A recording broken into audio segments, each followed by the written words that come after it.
Takže pokračujeme druhou jazdou. Sme stále na svahu Zahradište, ale tento svah je trošku kratší a plitší. A tak aj vyzerá druhý hadík. Druhý hadík Kostolancov, ktorí vedia lyžovať, ale ako vidíte, ide im to trošku slabšie.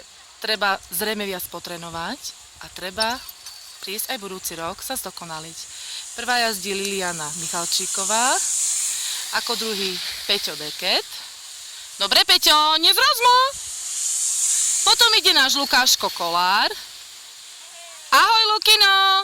Za ním Sofinka Kuzmová, Lucka, teda mamina je Lucka. A za ňou ide naša Karolinka Ondrášiková. A ešte ide Tamarka, ale tá nám trošku zaostáva.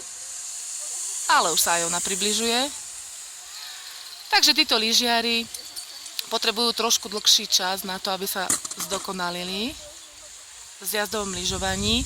Ale na to, že mali prvé 2 dni smrť v očiach, vidíte, že aj Tamarka, ktorá povedala, že to nedá, to dala. Tami, super, môžete ísť dole. Tamarka je ešte tu, no ale tí ostatní, tí už lyžovali dole a čakajú na ďalšiu jazdu.